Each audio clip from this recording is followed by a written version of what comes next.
الحمد لله العزيز العزة والعلا والصلاة والسلام على سيد الأنبياء شمس الضحى بدر الدجى نور الهدى منبع الجود والعطاء.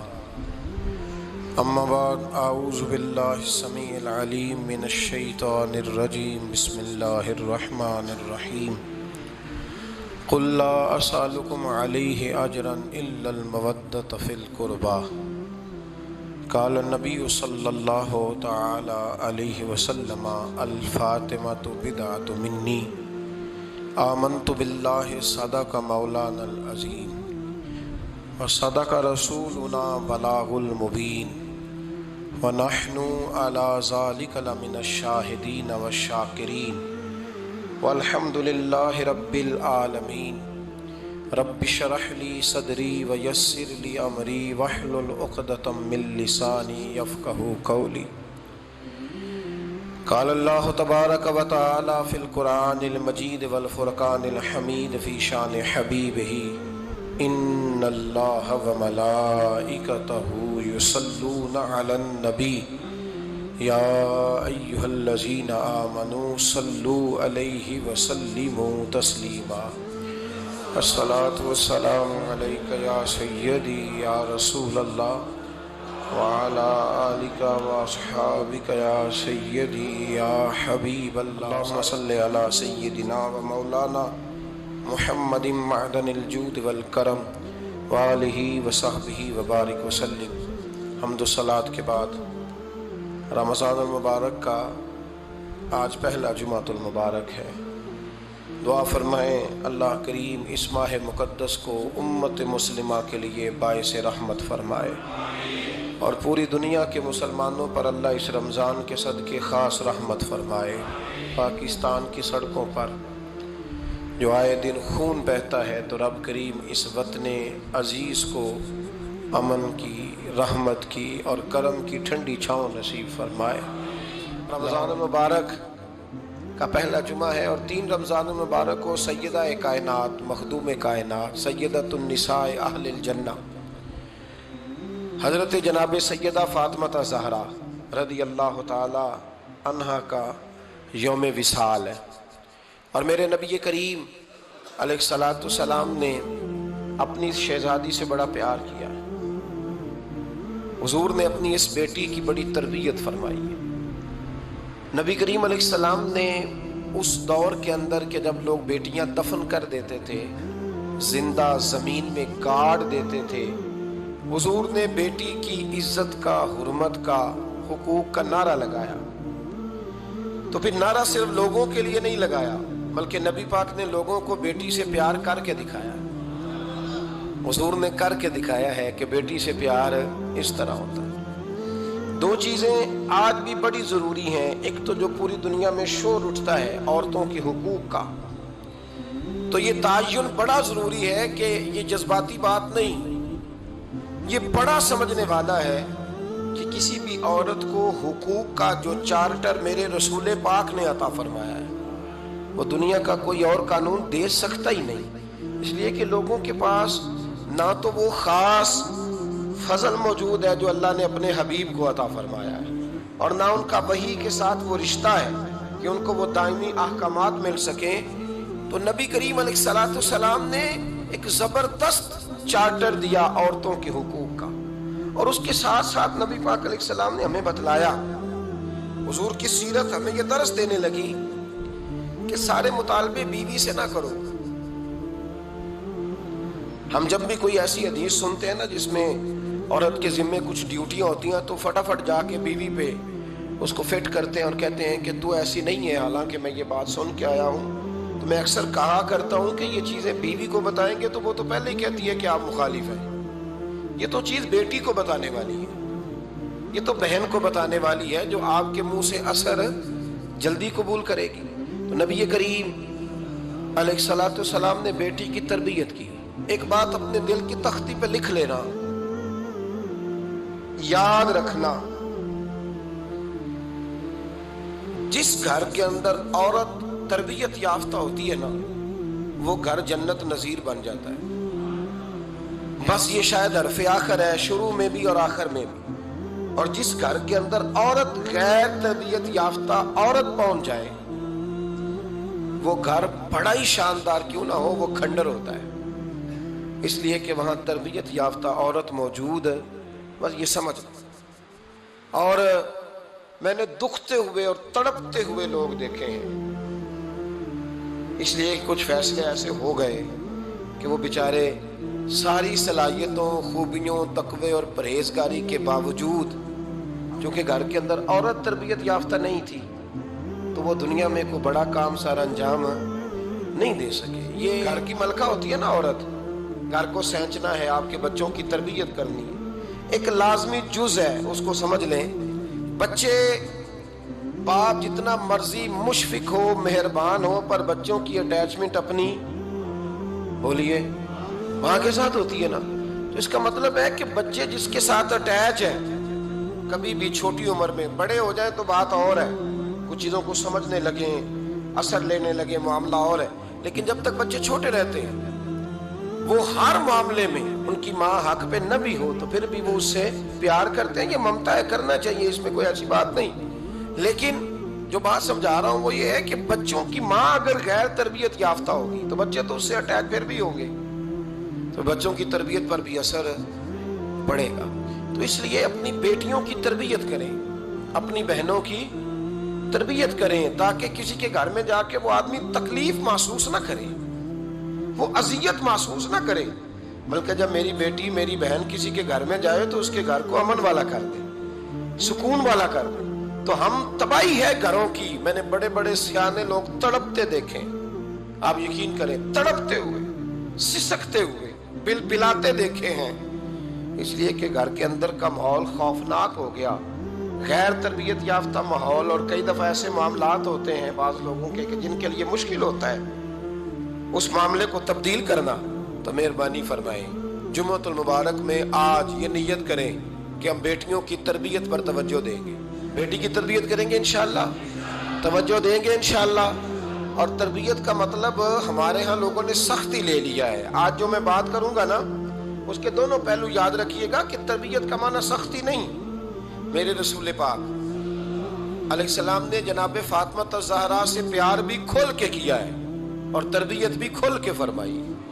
ہم سمجھتے ہیں کہ تربیت جس نے کرنی ہے وہ ڈنڈا پکڑے رہے، پھر ہنسے نہ، مسکرائے نہ، ہر وقت ڈنڈا استعمال کرے گا تو تربیت ہوگی۔ دونوں باتیں غلط ہیں، تربیت بھی کرنی ہے اور پیار بھی کرنا ہے۔ حضرت فاطمہ الزہرا حضور علیہ السلام کی 7 اولادیں ہوئیں، 3 بیٹے اور 4 بیٹیاں، اور چاروں بیٹیوں میں سب سے چھوٹی ہیں جناب فاطمہ۔ نبی پاک کی 4 بیٹیاں ہیں، 4 بیٹیاں حضور کی، چونکہ پہلی 3 بڑی تھیں، جلدی شادیاں ہو گئیں، اپنے گھروں کو چلی گئیں، جناب فاطمہ سب سے چھوٹی تھی، زیادہ وقت نبی پاک کے ساتھ رہیں، اور پھر شادی کے بعد بھی حضور کے بالکل قریب رہیں، اور پھر رسول پاک نے اپنی نسل کا چلنا بھی جناب فاطمہ سے بیان کیا کہ انہی سے میری اولاد چلے گی، اس لیے ان کا تذکرہ زیادہ ہے۔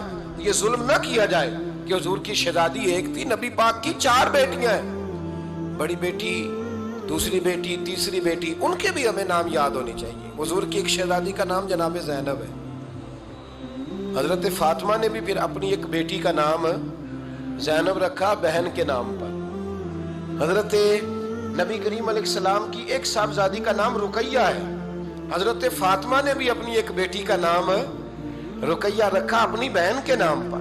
حضرت فاطمہ کی ایک بہن کا نام ام کلثوم ہے، حضور کی ایک بیٹی کا نام ام کلثوم ہے، تو جناب فاطمہ نے بھی اپنی ایک بیٹی کا نام ام کلثوم رکھا۔ حضرت فاطمہ کی بھی 6 اولادیں با اختلاف روایات بیان کی گئی ہیں، 3 بیٹے تھے اور 3 بیٹیاں تھیں۔ 3 بیٹے تھے، امام حسن، امام حسین اور امام محسن۔ امام محسن کا جلدی انتقال ہو گیا چھوٹی عمر میں، اس لیے زیادہ تذکرہ نہیں۔ باقی 2 شہزادیاں بھی ذرا جلدی رخصت ہو گئیں، جناب زینب موجود رہیں، کربلا تک گئیں، اس لیے ان کا تذکرہ زیادہ کتابوں میں ملتا ہے۔ حضرت فاطمہ سب سے چھوٹی تھی، نبی پاک کے ساتھ وقت گزارا، قرآن مجید نے اس گھر کی محبت ہم پر فرض قرار دے دی۔ لا اسألکم علیہ اجرا الا المودۃ فی القربى، فرمایا محبوب ان سے کہہ دو کہ میں تبلیغ پر تم سے کوئی اجر نہیں مانگتا، ہاں میرے اہل بیت سے پیار کرتے رہنا، میرے گھر والوں سے پیار کرتے رہنا۔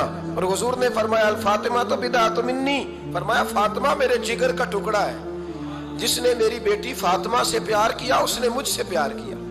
اور یہ بخاری مسلم ہے، مشکات ہے، فرمایا جس نے میری بیٹی سے بغض رکھا اس نے مجھ سے بغض رکھا۔ کل نمازیں پڑھے نا، بالغ ہونے سے لے کر کل نمازیں، بالغ ہونے سے لے کر کل نمازیں پڑھے۔ لو بڑی بات کرنے لگا ہوں، رمضان کا پہلا جمعہ ہے، بالغ ہونے سے لے کر کوئی نماز قضا نہ کرے، اور جب ہر سال بالغ ہونے کے بعد حج آئے تو حج بھی کرے، ہر سال رمضان آئے تو روزے بھی رکھے، ہر سال زکوٰۃ بھی دے، غریبوں کی مدد بھی کرے، میٹھا بھی بولے، خلوص بھی رکھے، رویے بھی ٹھیک رکھے، پر نبی پاک کے اہل بیت سے پیار نہ کرے تو ان ساری نیکیوں کے باوجود جب مرے گا تو بے ایمان مرے گا، بے ایمان مرے گا، بے ایمان۔ اور اگر اہل بیت نبوت کے ایمان پر مرے گا تو من مات علی حب آل محمدن مات شہیدا۔ حضور نے فرمایا، امام رازی نے حدیث لکھی ہے، فرمایا جو میرے گھر والوں سے محبت کرتا ہوا مر گیا وہ سادی موت نہیں مرا، اللہ نے اسے شہادت کا درجہ عطا فرمایا۔ تو سب سے پہلی بات یہ کہ حضرت فاطمہ سے، نبی پاک کے اہل بیت سے پیار کرنا یہ ایمان کا حصہ ہے، یہ ضروری ہے۔ ایک بات یہ ہے کہ ان سے محبت، اور دوسری بات یہ کہ کسی کی محبت جو ہوتی ہے نا، اس کا معنی یہ نہیں کہ آپ کو کسی سے پیار ہو گیا تو آپ اس کے دشمن تلاش کرنے شروع کر دیں، بلکہ جس سے محبت ہوتی ہے تو محب کا دل کرتا ہے کہ میرے محبوب سے ساری دنیا ہی پیار کرے۔ اب عجیب فلسفہ ہے نا لوگوں کا، اہل بیت سے پیار کرتے ہیں تو سب سے پہلے اہل بیت کے دشمن تلاش کرتے ہیں، اور سب سے پہلے اہل بیت کے دشمنوں پہ گفتگو کرتے ہیں۔ تو میں کہتا ہوں بڑے بیوقوف ہو، دشمن نہ تلاش کرو، غلام تلاش کرو، پیارے تلاش کرو ان کے، یہ غلط ہے تمہارا انداز فکر۔ تو جناب فاطمہ الزہرا سے حضور نے بڑی محبت کی۔ حضرت خدیجہ الکبریٰ رضی اللہ تعالی عنہ فرماتی ہیں کہ بڑا پیار کیا نبی پاک علیہ السلام نے حضرت فاطمہ سے، چھوٹی تھی نا۔ ادھر حضرت عائشہ صدیقہ کہتی ہیں کہ نبی پاک نے بڑی محبت فرمائی۔ مشکات میں حدیث ہے، کسی نے حضرت فاطمہ الزہرا حضرت عائشہ صدیقہ سے پوچھا، سچے باپ کی سچی بیٹی، صدیق کی بیٹی صدیقہ، کسی نے پوچھا کہ عائشہ حضور علیہ السلام کو سب سے زیادہ محبت کس سے تھی؟ تو حضرت عائشہ فرمانے لگی پوچھنے والی بات ہی کوئی نہیں، حضور سب سے زیادہ سیدہ فاطمہ سے پیار کرتے تھے۔ تو کہا پھر یہ بتائیں کہ مردوں میں حضور کو سب سے زیادہ پیار کس سے تھا؟ فرمایا یہ بھی پوچھنے والی کوئی بات نہیں، فاطمہ کے شوہر مولا علی سے۔ یہ حضرت عائشہ صدیقہ بیان کرتی ہیں ان کے شوہر سے۔ اب لوگ نا ترازو لے کے بیٹھے رہتے ہیں اور تولتے رہتے ہیں۔ پیر سید فیض الحسن شاہ صاحب آلو مہاروی رحمت اللہ، ان کے پاس بھی ایک بندہ چلا گیا تو اس نے کہا جی بتائیں حضرت عائشہ افضل ہے کہ حضرت فاطمہ؟ تو آپ فرمانے لگے تجھے یہ سوال ہی نہیں کرنا چاہیے تھا، اس لیے کہ تیرے اور میرے پاس کوئی ترازو موجود ہے۔ اس نے کہا جی نہیں آپ بتائیں، بتانا پڑے گا۔ آپ فرمانے لگے نہیں بتاتا، کہنے لگا نہیں بتائیں، فرمانے لگے چل میں ایک بات بتا دیتا ہوں، فیصلہ گھر جا کے کر لینا۔ اس نے کہا بتائیں۔ آپ فرمانے لگے کہ عائشہ بیٹی ہے ابو بکر صدیق کی اور فاطمہ بیٹی ہے نبی پاک کی۔ تو فرمانے لگے کہ ابو بکر کی جو بیٹی ہے نا وہ نبی پاک کی بیٹی سے افضل نہیں ہو سکتی۔ اور پھر فرمانے لگے کہ فاطمہ زوجہ ہے مولا علی کی اور عائشہ زوجہ ہے مصطفیٰ کریم کی۔ تو فرمانے لگے جو علی کی بیوی ہے وہ نبی کی بیوی سے افضل نہیں ہو سکتی۔ تو وہ کہنے لگا جی نتیجہ کیا ہے؟ فرمایا گھر جا کے نکال لینا، نتیجہ تو گھر جا کے نکال، یہاں ترازو پکڑ کے نہ بیٹھ۔ ہاں جو حضرت عائشہ نے کہا اس پر غور کر، حضرت عائشہ خود گواہی دیتی سب سے زیادہ حضور حضرت فاطمہ سے پیار کرتے ہیں۔ چھوٹی عمر تھی تو جناب خدیجہ، ذرا انداز دیکھیے گا بیٹی کی محبت کا۔ حضرت خدیجہ فرماتی ہیں حضور جب گھر آتے نا تو دروازے پہ کھڑے ہو کے اونچی آواز میں فرماتے السلام علیکم، کہتے ہیں حضور نہ سلام لیتے میں جواب دیتی، اپنے گھر حضور آئے ہیں پر نبی پاک دروازے پہ کھڑے ہیں۔ فرماتی ہیں کھڑے رہتے حضور، میں پھر تھوڑا ہنستی اور پھر میں کہتی فاطمہ سنتی ہو؟ اماں جی سنتی ہوں۔ فرمایا تمہارے ابا آ گئے ہیں دروازے پہ۔ تو فرماتی ہیں جناب فاطمہ وہاں سے دوڑ کے آتی اور رسول کریم کا دروازہ کھولتی، پھر نبی پاک کو انگلی سے پکڑ کے اندر لاتی، فرماتی جب تک وہ جاتی نہیں اللہ کے رسول دروازے پہ کھڑے رہتے، وہ انگلی پکڑ کے لاتی، پھر رسول کریم انہیں گود میں بٹھا لیتے، فرماتے وہ چھوٹی چھوٹی باتیں پوچھتی اور حضور ان کے بڑے بڑے جواب دیتے۔ وہ چھوٹی چھوٹی باتیں، بچپن کی ایک بات لکھی ہے ہمارے محدثین نے، ایک دن چھوٹی عمر میں، بالکل چھوٹی عمر میں حضرت فاطمہ نے پوچھا یا رسول اللہ میں اپنے رب کو کب دیکھوں گی؟ اللہ اکبر، عمر چھوٹی اور بات بڑی کر دی، میں کب دیکھوں گی؟ تو حضور نے فرمایا فاطمہ بڑی جلدی، رب کریم تمہیں جنت میں لے جائے گا اور ساری جنتی عورتوں کی سردار بنائے گا، اور پھر میرا رب تجھے اپنا دیدار بھی کرائے گا۔ تو جناب فاطمہ تو زہرا رضی اللہ تعالیٰ عنہا چھوٹی چھوٹی باتیں کرتی ہیں۔ حضرت خدیجہ کہتی ہیں جب چلے جاتے نا حضور تو میں پھر بلاتی، میں کہتی ادھر آنا فاطمہ، کیا باتیں کر رہی تھی اپنے ابا سے؟ تو کہتی پھر وہ مجھے بتاتی بھی اور راضی بھی ہوتی۔ یہ سلسلہ آخر تک چلا، یہ حضرت فاطمہ سے راز کی باتیں کرنا حضور کا آخر تک چلا۔ بخاری مسلم میں حدیث، وہاں راوی حضرت خدیجہ ہے، یہاں راوی حضرت عائشہ صدیقہ ہے۔ جناب عائشہ صدیقہ کہتی ہیں حضور کے وصال ظاہری سے کچھ دن پہلے خود نبی کریم علیہ السلام نے حضرت فاطمہ الزہرا کو بلایا، اور جب وہ آئیں تو کہتی ہیں ان کو میں نے آتے دیکھا تو میں نے پھر حضور کو ان کے استقبال کے لیے کھڑے ہوتے بھی دیکھا، پھر حضور نے ان کا ماتھا چوما، جہاں بیٹھے تھے وہاں بٹھایا، پہلو میں بیٹھ گئے، اور فرماتی ہیں پھر باپ بیٹی باتیں کرنے لگے۔ میں کوئی چیز بنا رہی تھی تو جناب عائشہ کہتی ہے میں نے دیکھا کہ حضور نے ان کے کان میں کوئی بات کہی، تو جناب فاطمہ رونے لگ گئی۔ پھر حضور نے کان میں کچھ کہا تو وہ مسکرانے لگی۔ کہتی ہیں حضور وہ بات کر کے تشریف لے گئے، فاطمہ ابھی بیٹھی تھی، میں آئی، میں نے آ کے کہا کہ فاطمہ بتاؤ نبی کریم علیہ الصلوۃ والسلام نے آپ سے کیا کہا؟ کبھی ہنستی تھی کبھی روتی تھی، تو فرمایا حضور نے منع کیا ہے، یہ میرا اور میرے نبی کا راز ہے، میں حضور کی حیات ظاہرہ میں یہ بات کسی کو بتا نہیں سکتی۔ فرماتی ہیں کہ فاطمہ سے تو میں نے پوچھ لیا پر حضور سے پوچھنے کی تو جرت ہی نہیں تھی نا، لیکن وہ راز کی بات تھی۔ کچھ دن گزرے تو حضور بیمار ہو گئے، پھر کچھ دن گزرے تو حضور کا وصال ہو گیا۔ فرماتی ہیں کچھ عرصے کے بعد میں سیدہ فاطمہ الزہرا سے ملی تو میں نے کہا فاطمہ وہ بھید کھول تو دے، آج تو کھول دے وہ راز کیا تھا۔ آپ کو بلایا گیا، پھر آپ آئیں، پھر حضور نے بات کی، پھر نبی کریم علیہ السلام کے بات کرنے پر کبھی آپ روئیں کبھی آپ ہنسی، تو یہ کیا تھا؟ تو کہتی ہیں جناب فاطمہ پھر رونے لگی، کہنے لگی ہاں اماں جی اب میں پردہ کھول دیتی ہوں، اب میں راز بتا دیتی ہوں، حضور کا وصال ظاہری ہو گیا۔ فرمانے لگی مجھے حضور نے بلایا اور میرے کان میں فرمانے لگے فاطمہ وقت تھوڑا رہ گیا ہے، اب تیرے والد نے جانے کا پروگرام بنا لیا ہے، اب نہ ٹائم آ گیا ہے بچھڑنے کا۔ فرماتی ہیں جب میں نے یہ بات سنی تو میں رو پڑی، حضور آپ بچھڑ جائیں گے؟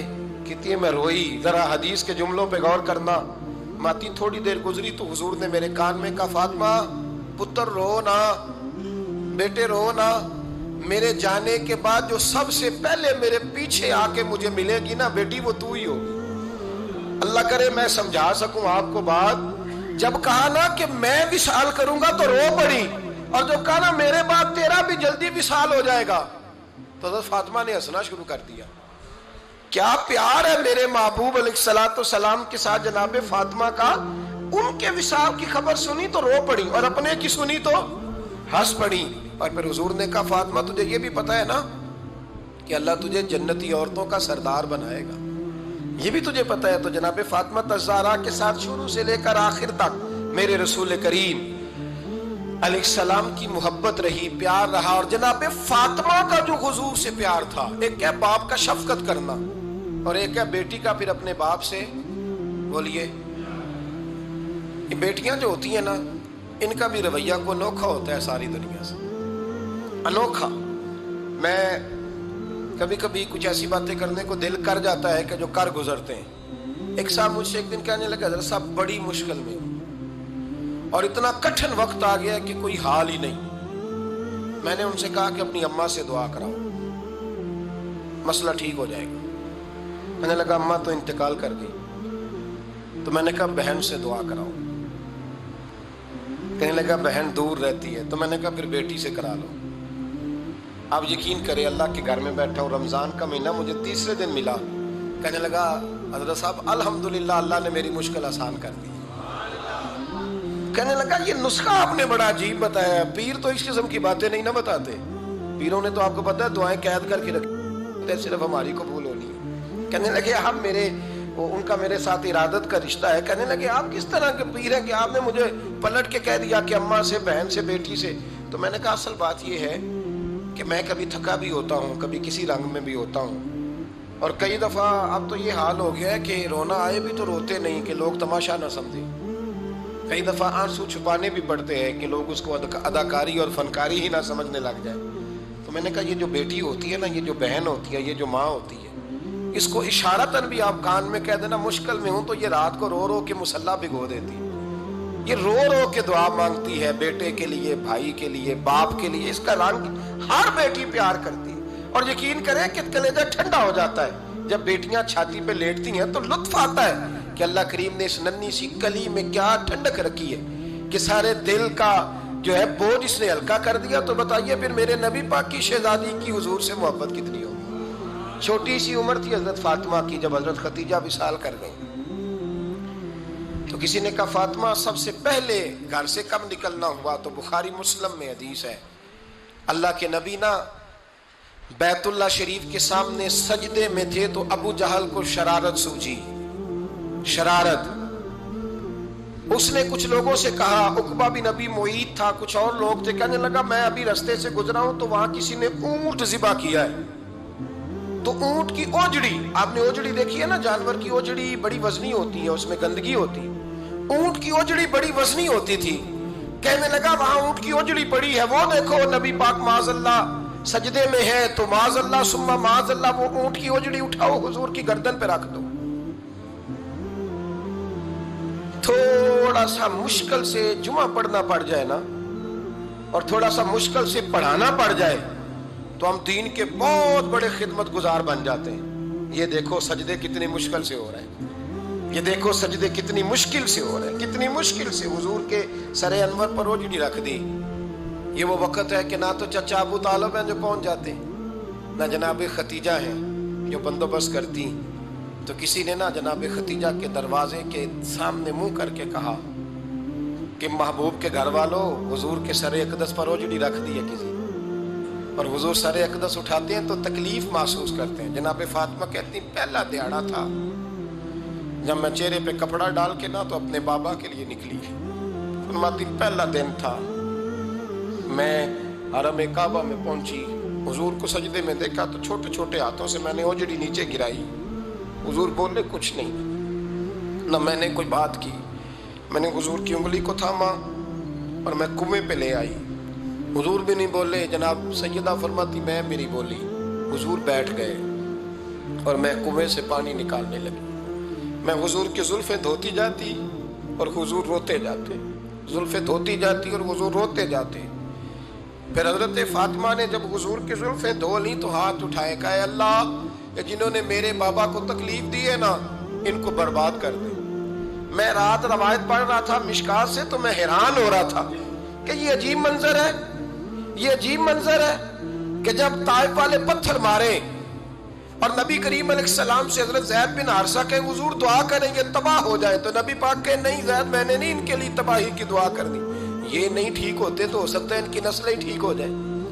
اور جب احد میں وہ لوگ پتھر مار کے دانت شہید کر دیں, حضرت ابو بکر صدیق جیسی ٹھنڈی طبیعت کا آدمی عرض کرے حضور دعا کریں یہ تباہ ہو جائے, تو حضور نے فرمایا اللہم اہدی قومی فإنہم لا یعلمون, یا اللہ میری قوم کو ہدایت دے, یہ جانتے نہیں یہ کیا کر رہے ہیں. حضور نے کبھی بھی کسی کے لیے دعائے ضرر نہ فرمائی, لیکن آج یہ عجیب منظر ہے. شاید یہ واحد وہ وقت ہے کہ جناب فاطمہ الزہرا نے جب کہا نا کہ اے اللہ انہیں برباد کر دے جنہوں نے آج میرے والد کو تکلیف دی ہے.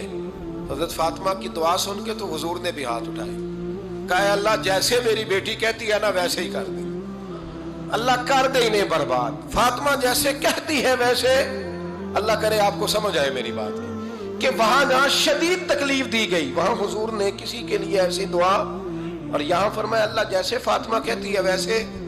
اللہ اکبر.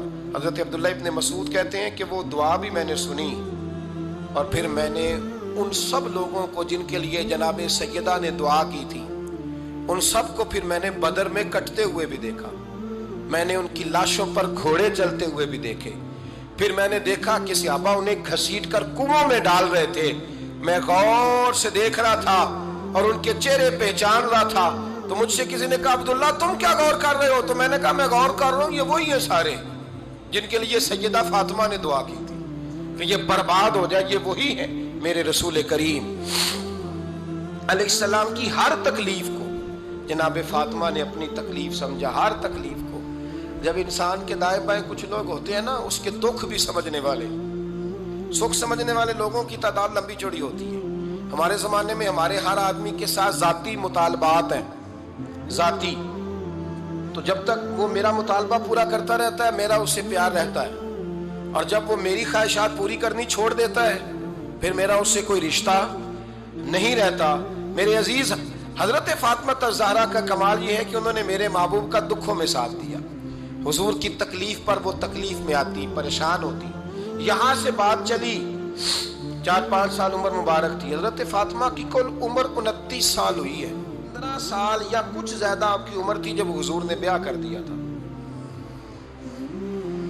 ہم لوگ سمجھتے ہیں کہ شاید اب آپ 30 سال کے بچے کو کھڑا کر کے کہیں کہ دین کی کوئی بات کر، کوئی تکلیف برداشت کر، تو کہتے ہوں میں تو ابھی بچہ ہوں۔ یعنی 29 سال کی عمر ہوئی ان کی۔ چلیں جس نے زیادہ لکھی ہے اس نے 32-33 لکھ دی ہوگی، 40 تک کوئی بندہ نہیں گیا، لیکن میں جس روایت پر زیادہ اعتماد کرتا ہوں ان راویوں نے 29 سال عمر حضرت فاطمہ کی، اور ڈھیر سارے محدثین نے لکھی۔ یارو حیرانگی کی بات ہے نا، اس 29 سال کی عمر میں انہوں نے حضور کا بھی کھول کے ساتھ دیا، مولا علی کا گھر بھی پورا آباد کیا، اپنے شہزادوں کی تربیت کر کے میدان کربلا بھی سارا سجا دیا، دنیا کا انقلاب برپا کر دیا 29 سال کی عمر میں۔ کام کرنا ہو تو سال تھوڑے بھی بڑے ہوتے، اور نہ کرنا ہو تو پھر تو 80 سال کے بچے بھی میں نے دیکھے۔ بزرگ مجھ سے ناراض نہ ہو جائیں، اللہ مجھے بے ادبی سے بچائے، میں صحیح کہہ رہا ہوں، میں نے 80 سال کے بچے بھی۔ آپ نے بڑے تب ہونا ہے جب آپ نے نفسیاتی طور پہ بڑے ہونا ہے، لیکن آپ کی عمر ہو گئی ہو 70 سال، لیکن تصویروں کی خواہش ابھی بھی نہ جاتی ہو، ابھی بھی پروگرام بنتا ہو کہ کوئی بندہ مل جائے تو بریانی کھانے جائیں لاہور، ابھی بھی آپ اس سے نکلے نہ ہوں، اس کیفیت سے ذوق شوق ابھی وہی ہو۔ اس کا مطلب یہ ہے کہ قد بڑا ہوا، عمر بڑی ہوئی، لیکن ذہنی اور نفسیاتی طور پر وہ پختگی نہیں آئی جس کی ضرورت تھی۔ ہمیں ذہنی طور پر پختہ ہونا چاہیے۔ میری بات پر توجہ کریں گے آپ حضرات اور غور کریں گے، نبی کریم علیہ السلام کی تکلیفوں میں انہوں نے ساتھ دیا۔ ایک تو یہ اوجڑی اتاری تو پھر یہ وقت بیتتا گیا۔ ایک حدیث کے راوی مولا علی شیر خدا ہے، امام صاحب نے لکھی ہے، نبی پاک نے نا دین کے لیے بڑی مشقت کی، جد و جہد کی۔ حضرت فاطمہ چھوٹی عمر سے دیکھتی آ رہی تھی حضور کو کام کرتے۔ حضور کی عادت مبارکہ تھی جب سفر پہ تشریف لے جاتے تھے تو سب سے آخر میں سیدہ فاطمہ کے گھر جاتے، واپس آتے تو سب سے پہلے سیدہ فاطمہ کے گھر جاتے۔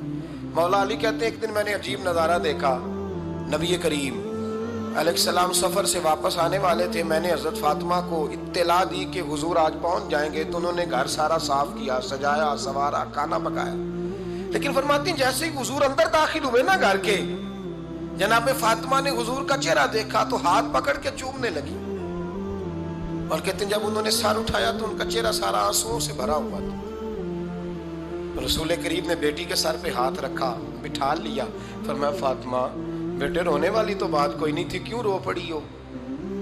تو عرض کرنے لگی محبوبہ میں بچپن سے دیکھ رہی ہوں، محنت کرتے، جد و جہد کرتے، مشقت کرتے، یا رسول اللہ آج آپ آئے ہیں تو آپ کے چہرے پر تھکاوٹ کے آثار ہیں، حضور وجود تھکا ہوا ہے۔ یا رسول اللہ میں نے ساری زندگی آپ کو کام کرتے دیکھا ہے، مدینے والے حبیب مجھے بتا تو صحیح کام کب تک کرنا ہے؟ کوئی وقت آئے گا جب آپ کی کمر بھی بستر سے لگے، کوئی ٹائم آئے گا آپ گھر میں بیٹھیں، من پسند غذائیں کھائیں، حضور کب تک یہ جد و جہد کرنی ہے، کب تک یہ کام ہوگا؟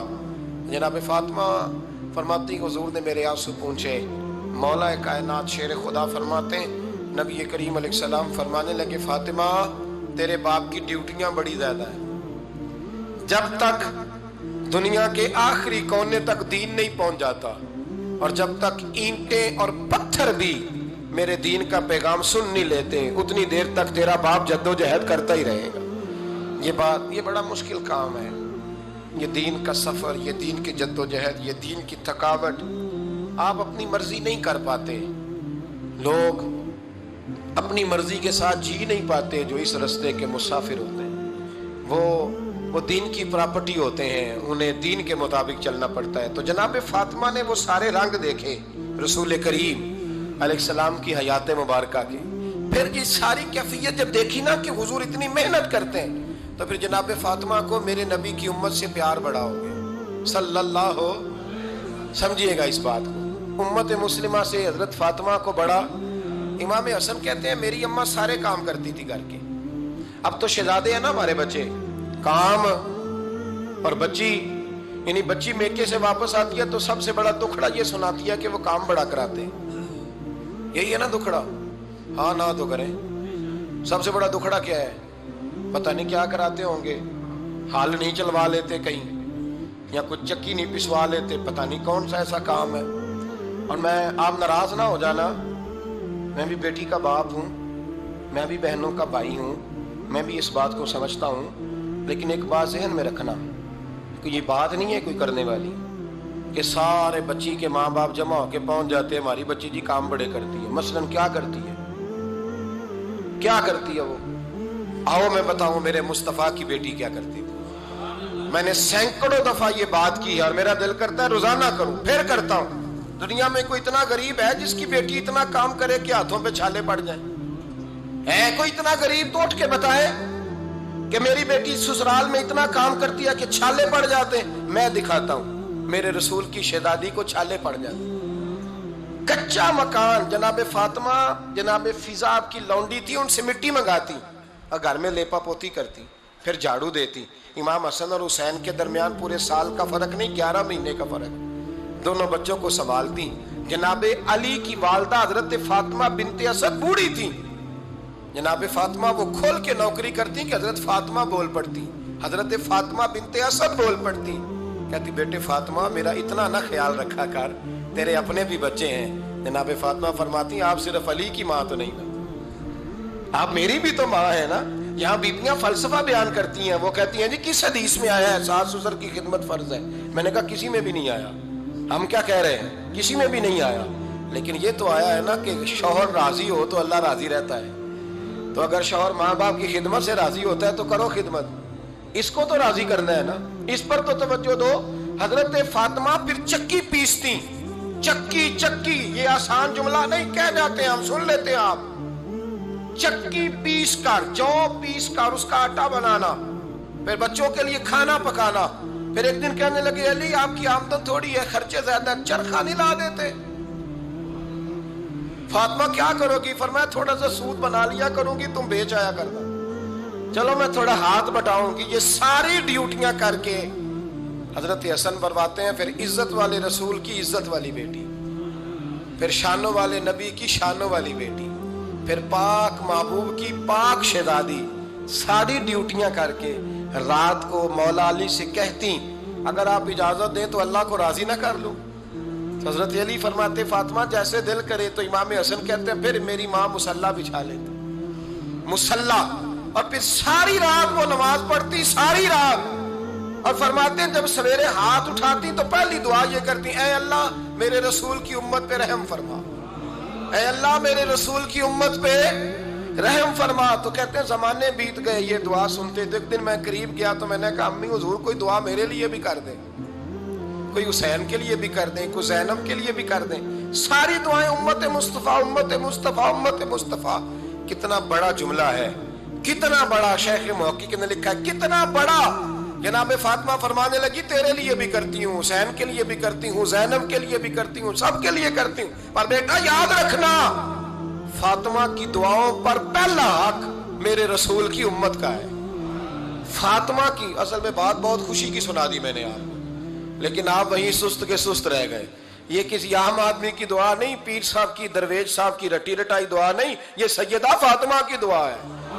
آپ کو اتنا بڑا خزانہ مل رہا ہے اور آپ سمجھے ہی نہیں بات کو. حضرت فاطمہ فرمانے لگی میری دعاؤں پر سب سے زیادہ حق میرے رسول کی امت کا ہے، تو میں یہ حق ہمیشہ ادا کرتی رہوں گی، میں انہیں دعائیں ہمیشہ دیتی رہوں گی۔ حضرت فاطمہ بڑا پیار کرتی ہیں۔ امام حسن کہتے ہیں کہ ایک پورا دن گزر گیا، کھانے کو کچھ نہ ملا، اگلی شام آ گئی تو چند روٹیاں کھانے میں ملیں، جو لائے حضرت علی، جناب فاطمہ نے پیس کے روٹی پکائی، فرماتی ہیں سب کو کھانا کھلا دیا تو اپنی روٹی آپ نے رکھ لی۔ جب آپ کھانا کھانے لگی، کھانے پر ہاتھ ہی رکھا تھا کہ دروازے پر کسی نے صدا دی، تو کہتے ہیں بولنے والے کے لفظ بڑے عجیب تھے، جس نے صدا دی نا اس کے لفظ بڑے عجیب تھے، کہنے لگے اور رسول اللہ کی بیٹی، میں 2 دن سے فاقے میں ہوں، تو مجھے پتا ہے اس گھر سے روٹی ضرور ملے گی۔ جناب فاطمہ نے نہ کھانا اٹھایا، امام حسن کو کہنے لگی بیٹے دے آ۔ جناب حسن کہتے ہیں مجھے بڑی تکلیف ہوئی، ہم سب کھانا کھا چکے تھے، مولا علی بھی کھا چکے تھے، صرف میری اماں نے نہیں کھایا تھا۔ ماں اور بیٹے کا پیار، اور پھر حسن حسین اور سیدہ کا پیار۔ فرماتے میں نے کہا اماں جی آدھی دے دیتے ہیں، آدھی آپ کھا لیں، پورا دن گزر گیا آپ فاقے سے ہیں۔ تو کہتے ہیں حضرت فاطمہ نے میرے سر پہ ہاتھ رکھا، پھر میرا ماتھا چوما، کہنے لگی بیٹا تو نے اس کی آواز نہیں نہ سنی جس نے صدا لگائی، اس نے نہ تو علی سے بات کی نہ تیرے ساتھ بات کی، اس نے تو کہا رسول اللہ کی بیٹی، تم نے صدا نہیں نہ سنی، اس کے لفظ کیا ہے، اس نے تو میرے ساتھ بات کی۔ اور پھر فرمایا بیٹے میں 1 دن سے فاقے میں ہوں، وہ 2 دن سے فاقے میں، میرا 1 دن گزارا اور ہو جائے گا امت کے ساتھ۔ ایک دن نا ایک نبی پاک کی بارگاہ میں ایک شخص آیا، اس نے کلمہ پڑھا، قبیلہ بنو سلیم سے اس کا تعلق تھا۔ نبی کریم علیہ السلام نے اس سے اس کی مالی حالت پوچھی، تو عرض کرنے لگا یا رسول اللہ صلی اللہ علیہ وسلم میرے قبیلے میں 3000 لوگ ہیں اور سب سے غریب میں ہی ہوں۔ نبی کریم صلی اللہ تعالیٰ علیہ وسلم نے فرمایا اس کی مدد کرو بھائی۔ حضرت سعد بن عبادہ اٹھے تو انہوں نے نا اس کو کہا کہ میری اونٹنی باہر کھڑی ہے تو یہاں سے اٹھ کے چل، میں اونٹنی تجھے دیتا ہوں۔ مولا علی شیر خدا اسی وقت اٹھے اور آپ نے اپنے سر سے امامہ شریف اتارا، فرمایا میں نے کل ہی خریدا ہے، یہ میں تمہیں تحفے میں دیتا ہوں۔ حضور نے نا حضرت سلمان فارسی کی ڈیوٹی لگائی، فرمایا اسے سواری بھی مل گئی، کپڑے بھی مل گئے، اس کے کھانے کا بندوبست کر، پتہ کر کس گھر میں کھانا ہے تو لا۔ حضرت سلمان فارسی کہتے ہیں میں گلی میں نکلا تو پہلی نظر میری سیدہ فاطمہ کے دروازے پہ پڑی، میں نے دستک دی، سیدہ فاطمہ اندر سے بولی کون ہے؟ میں نے کہا میں غلام سلمان فارسی۔ جناب فاطمہ تزارہ سے میں نے عرض کی ایک بندہ آیا ہے، کلمہ پڑھا ہے، اور وہ کہتا ہے 3000 آدمی میرے قبیلے میں ہیں اور سب سے غریب میں ہوں۔ تو اماں جی اس کو مولا علی نے امامہ دے دیا ہے اور حضرت سعد بن عبادہ رضی اللہ تعالیٰ عنہ نے اونٹنی دے دی ہے۔ اب وہ حضرت فاطمہ فرما سکتی تھی کہ جب شیر خدا نے دے دیا ہے تو ہمارا تو حصہ پڑ گیا، تو فرمانے لگی بھائی میرے ساتھ کیا مطالبہ ہے بتاؤ جلدی کرو۔ کہا کھانا نہیں کھایا اس نے، تو آپ فرمانے لگی کھانا دیتے ہیں۔ حضرت سلمان فارسی کہنے لگے اماں جی کھانے میں کیا ہے؟ تو کہنے لگی کچھ بھی نہیں، 3 دن ہو گئے حسن حسین نے روٹی نہیں کھائی، پر بڑا کچھ ہے میں دیتی ہوں۔ کہتے میں سوچ میں پڑ گیا کہ انہوں نے 3 دن سے نہیں کھایا، پھر بھی بڑا کچھ ہے، پھر بھی ہم نے نا جو کھایا ہے اور باقی کا سالن فریج میں رکھا ہے، پرسوں والا بھی فریز ہوا پڑا ہے، شام کی سبزی آ گئی، کسی نے پوچھا حال کیا؟ کہتا سب سے غریب میں ہی بڑا ماڑا بندہ ہوں، رو پڑیں گے پریشان۔ کہا بچوں نے 3 دن سے روٹی نہیں کھائی، پر سلمان بڑا دیا ہے میرے اللہ نے، بڑا کچھ ہے۔ تو کہا اماں جی پھر کرنا کیا ہے؟ فرمایا تو ٹھہرنا میں بتاتی ہوں۔ کمبل پڑا تھا، بسترا سمجھ لیں، موٹا اوڑھنے کا، کھدر کا، حضرت فاطمہ جلدی سے لائیں، فرمانے لگے یہ پکڑو اور دیر نہ کرنا، یہ ہماری گلی کے کونے پہ نا 2-4 گھر چھوڑ کے تو ایک یہودی ہے، اس کا نام شمعون ہے، وہ اس طرح کی چیزیں گروی رکھ کے یا خرید کے نا تو پیسے بھی دے دیتا ہے، جوں بھی دے دیتا ہے، گندم بھی دے دیتا ہے، سرکہ اور کھجوریں بھی، اسے دے آ، اور وہ جو سامان دینا وہ میرے پاس لا، اور لا کے مجھے دے تاکہ میں جلدی سے اس آدمی کے لیے بندوبست کروں۔ پتہ نہیں بیچارہ کتنے دنوں کا بھوکا ہے، پتہ نہیں بیچارہ کتنے، اپنے بچوں نے 3 دن سے روٹی نہیں کھائی، لا نہ ذرا۔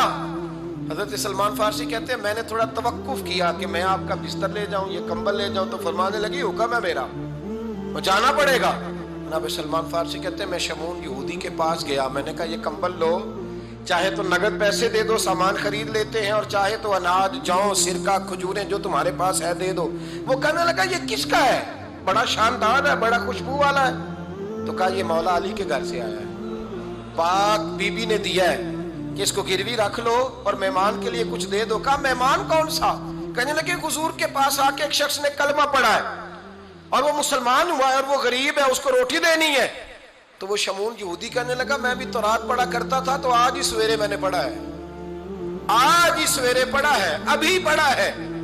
میں بڑی دیر سے حضور آئے تھے پر میری آنکھوں پہ پردہ ہی رہ گیا.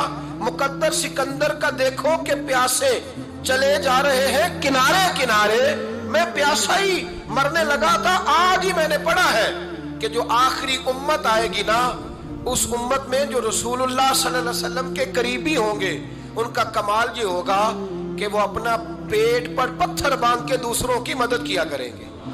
یہ میں نے آج ہی پڑھا ہے اور ابھی تو نے مجھے اس کا نظارہ کرا دیا ہے.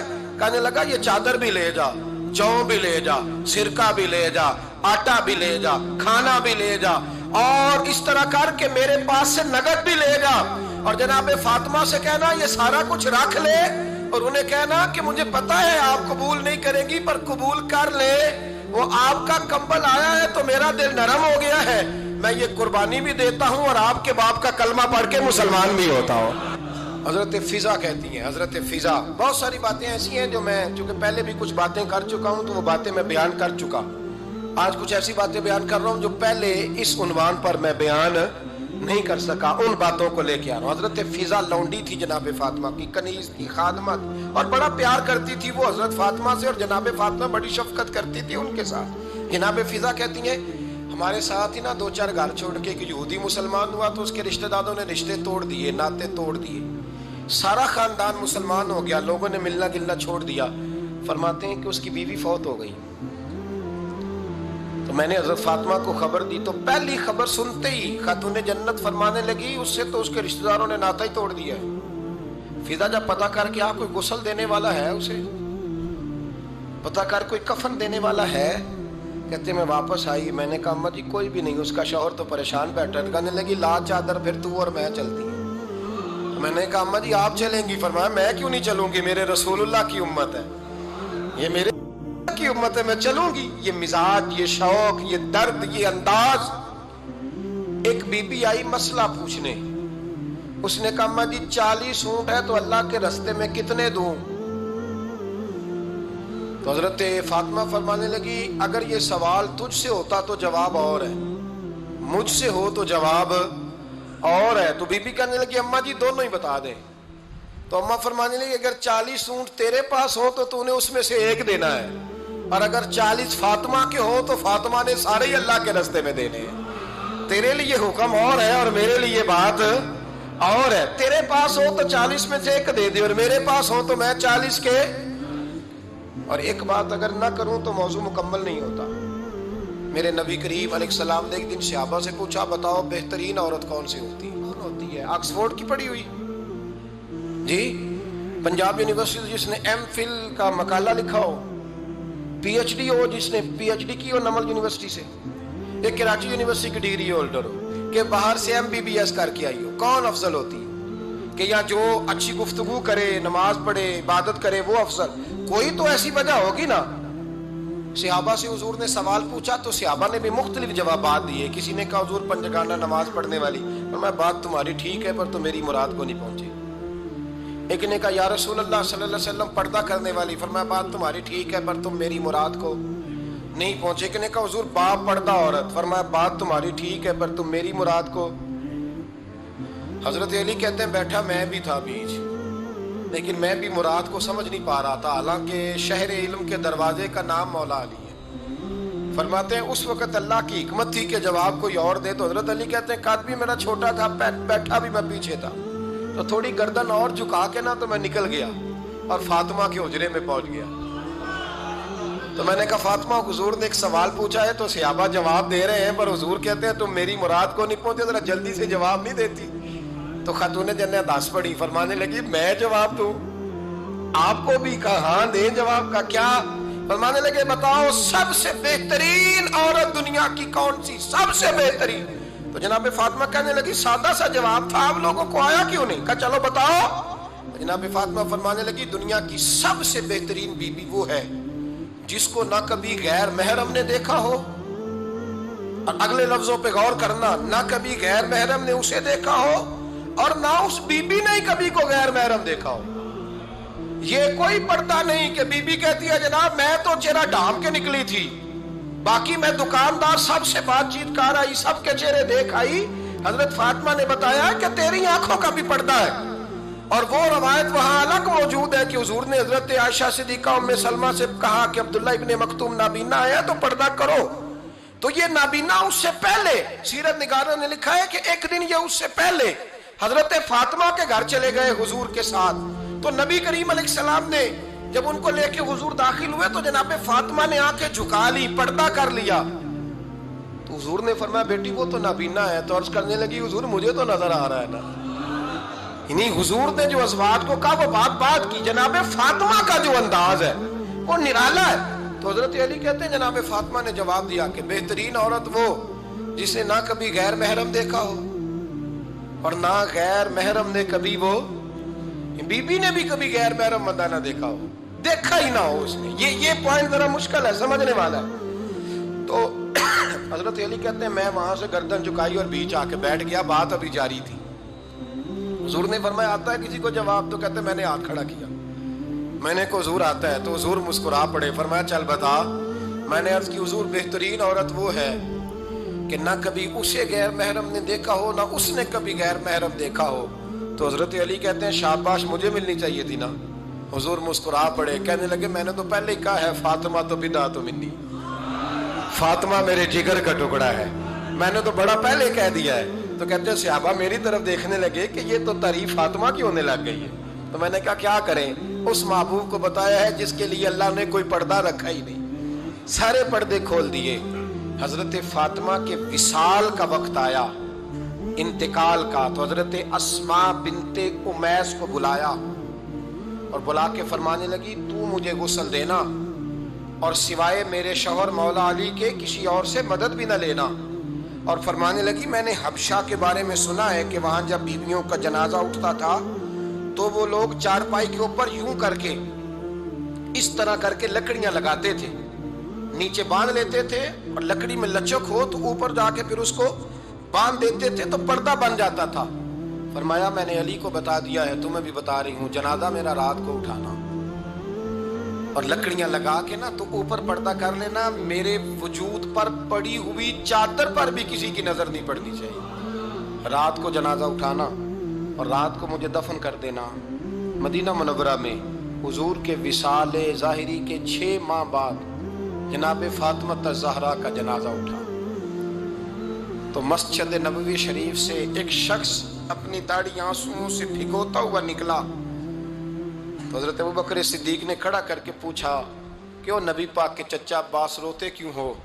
حضرت عباس کہنے لگے پہلے حضور گئے تھے، اب نبی پاک کی تصویر بھی چلی گئی۔ کیا ہوا؟ کہ جناب فاطمہ کا وصال ہوا، پھر سے ایک دفعہ مدینے میں رات آئی، پھر سے شام ہوئی، پھر سے جنازہ اٹھا۔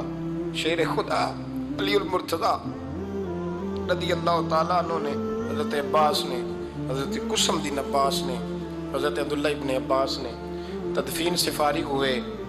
ایک روایت ہے کہ حضرت عباس نے جنازہ پڑھا اور ایک مستند روایت ہے کہ حضرت ابوبکر صدیق نے جنازہ پڑھایا۔ اور جب جنازہ پڑھا کر کے باہر نکلے تو حضرت علی شیر خدا کی آنکھوں میں آنسو تھے۔ اتنے کالی روتے کیوں ہو؟ فرمانے لگے صرف فاطمہ نہیں گئی، مصطفیٰ کریم کی امت کے لیے دعائیں کرنے والا ایک بڑا ہاتھ رخصت ہوا ہے، ایک بڑا ہاتھ۔ جناب فاطمہ الزہرا نے 29 سال کی عمر مبارک گزاری۔ میں نے پہلے بھی ایک دفعہ یہ موضوع بیان کیا تھا تو میں نے بات کر دی تھی، کیونکہ میں نے نہیں کی، وہ بات کسی اور کی ہے، کرنی بڑی ضروری ہے۔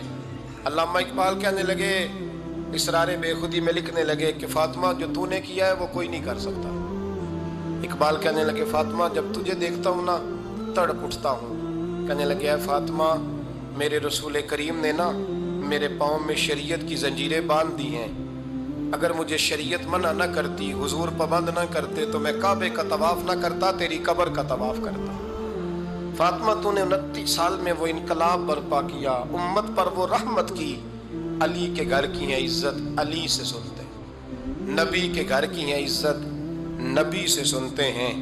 وہ جس نے معزز کیا گھرانے کو، حسین پال کے جس نے دیا زمانے کو. اور میرے اعلیٰ حضرت فرماتے ہیں سیدہ زاہدہ طیبہ طاہرہ. کبھی آپ اگلا فقرہ سنے نا تو بریلی کے امام نے حد کر دی, فرمانے لگے جان احمد کی راحت پہ لاکھوں سلام. جان احمد کہتے ہیں نبی پاک کی جو جان ہے وہ سیدہ فاطمہ ہے. اور صرف جان نہیں, یہ وہ والی حضور کی جان ہے جس سے نبی پاک سکون حاصل کرتے ہیں, راحت حاصل کرتے ہیں. جان احمد کی راحت پہ. اور اس کا ایک ترجمہ یہ ہے کہ نبی پاک کی جان کو سکون حضرت فاطمہ کی وجہ سے ملتا ہے. جان احمد کی راحت پہ لاکھوں سلام. اور حضرت حسنین کریمین کا ذکر کرتے ہوئے فرماتے ہیں آپ تطہیر سے جس میں پودے جمے. حضرت فاطمہ کے بارے میں کچھ روایتوں میں یہ آتا ہے کہ عورتوں کی طرح انہیں حیض نفاس نہیں آتا تھا, اللہ نے پاک پیدا فرمایا. اور مولا علی تو پہلے ہی پاک ہے, تو فرماتے ہیں یہ جو بچے ہوئے نا یہ آب تطہیر سے جس میں پودے جمے. یہ بریلی کے امام کی محبت ہے سیدہ فاطمہ سے اور حسنین کریمین سے. کیا انداز ہے, کہنے لگے آب تطہیر سے جس میں پودے جمے, اس ریاض نجابت پہ لاکھوں سلام. اس ریاض, پتہ نہیں کہاں بیٹھ کے لوگ اہل بیت کی شان بیان کرتے ہیں. اہل بیت کی شان سننی ہے تو بریلی کے امام سے سنو. اس ریاض نجابت پہ کہتے ہیں حضرت فاطمہ صرف پاک نہیں, پاکیزگی کا پورا باغ ہے. پورا یعنی ان کی چھاؤں بھی پاک ہے, ان کا سایہ بھی, ان کا پھل بھی, ان کی ٹہنیاں بھی, بولے تو صحیح یار, ان کی ٹہنیاں بھی, ان کی زمین بھی. اس ریاض نجابت پہ لاکھوں سلام. اس ریاض نجابت پہ لاکھوں سلام. سیدہ زاہدہ طیبہ طاہرہ جان احمد کی راحت پہ. اے اللہ رمضان کا جمعہ ہے, بڑے سارے لوگ موجود ہیں, ہم تیری بارگاہ میں التجا کرتے ہیں. اے عرش و فرش کے مالک, پاک رسول کی پاک بیٹی کا صدقہ امت کی ہر بیٹی پہ رحم فرما. آخر دعوانا الحمدللہ.